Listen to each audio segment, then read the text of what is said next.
पिछले कुछ दिनों से बानी चेयरमैन को शिफा इंटरनेशनल हॉस्पिटल मुंतकिल करने के हवाले से बातचीत चल रही थी। सुप्रीम कोर्ट ने फैसला दिया था कि 2 दिन के अंदर अंदर बानी चेयरमैन को शिफा इंटरनेशनल हॉस्पिटल मुंतकिल किया जाए। इसी हवाले से कल रात को मूवमेंट हुई शिफा इंटरनेशनल हॉस्पिटल के बाहर, चारों तरफ से उसको कॉर्डन ऑफ कर दिया गया, गैर मुतल्लका अफराद का दाखिला बंद कर दिया गया वहाँ पे। और तकरीबन 1:30 बजे के करीब ये इतलात मौसूल हुई ज़राए से कि इमरान खान को, बानी चेयरमैन को शिफा इंटरनेशनल हॉस्पिटल मुंतकिल कर दिया गया है। जिसके बाद हमने देखा कि सारा जो मीडिया था वो वहाँ पे था, कॉर्डन ऑफ कर दिया गया एरिया को, किसी को आगे जाने की इजाज़त नहीं थी।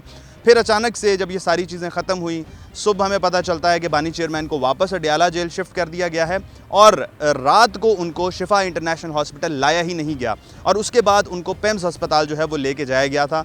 ये सारी बातें चली। वफाकी वज़ीर अता तारड़ का ट्वीट सामने आया जिसमें उन्होंने तमाम तर तफसीलात बताई।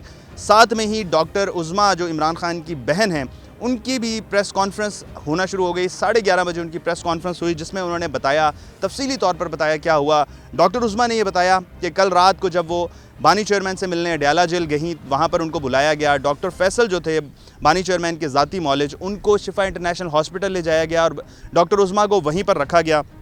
उसके बाद उनको एक गाड़ी में बिठाकर डायरेक्ट पिम्स अस्पताल लेके जाया गया। जब उन्होंने वहाँ पर पूछा लोगों से कहाँ पे है, तो बताया गया कि पिम्स अस्पताल ले आए हैं। फिर उसके बाद वहाँ पर बानी चेयरमैन का इलाज चला और उसके बाद जो है उनको वापस वहाँ से अडयाला जेल मुंतकिल कर दिया गया। डॉक्टर उज़मा ने बताया कि बानी चेयरमैन कह रहे हैं कि उनको टॉर्चर किया जा रहा है, इसके साथ साथ उनको जो सहूलियात है वो नहीं फराहम की जा रही। ये तमाम तर चीज़ें चल रही थी। कल रात से ही एक कन्फ्यूजन थी कि कहाँ लेके जाया गया बानी चेयरमैन को, जिसकी वजाहत डॉक्टर उज़मा ने अपनी प्रेस कॉन्फ्रेंस में कर दी कि रात को उनको यहाँ पर जो पिम्स हॉस्पिटल है वहाँ पर लेके आया गया। अब दूसरी चीज़ ये थी कि पाकिस्तान तहरीक इंसाफ का इसमें सख्त रद्द अमल देखने को नज़र आया। उन्होंने कहा कि ये चीज़ नहीं होनी चाहिए थी, जो कमिटमेंट की गई थी उस पर हुकूमत को पूरा उतरना चाहिए था। सुप्रीम कोर्ट के फ़ैसले का जो है वो उनको पासदारी करनी चाहिए थी, सुप्रीम कोर्ट के फ़ैसले की खिलाफ वर्जी नहीं करनी चाहिए थी।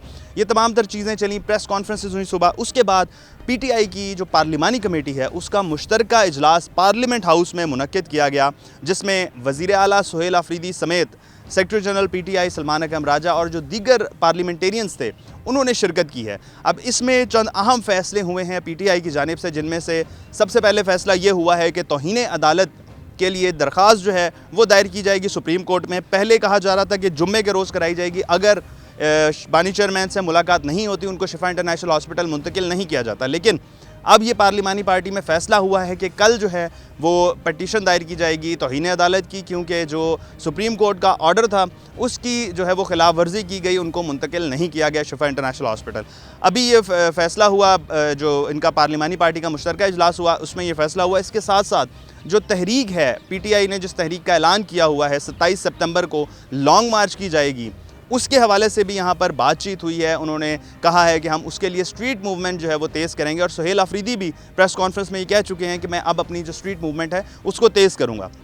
उसके बाद बानी चेयरमैन के हवाले की सेहत के हवाले से बातचीत हुई। साथ में जो आइंदा का लाहे अमल है, सियासी लाहे अमल की किस तरह से चीज़ों को आगे लेके जाना है, उस पर भी डिटेल में मुशावरत हुई। चेयरमैन PTI बैरिस्टर गोहर जो हैं उन्होंने भी यहाँ पर तफसीली अपने जो लाहे अमल था वो बताया और इसके साथ साथ काफ़ी मायूस नज़र आए बैरिस्टर गोहर। जो अहम चीज़ थी, उन्होंने मीडिया से बात करते हुए भी थोड़ी सी मायूसी का इजहार किया।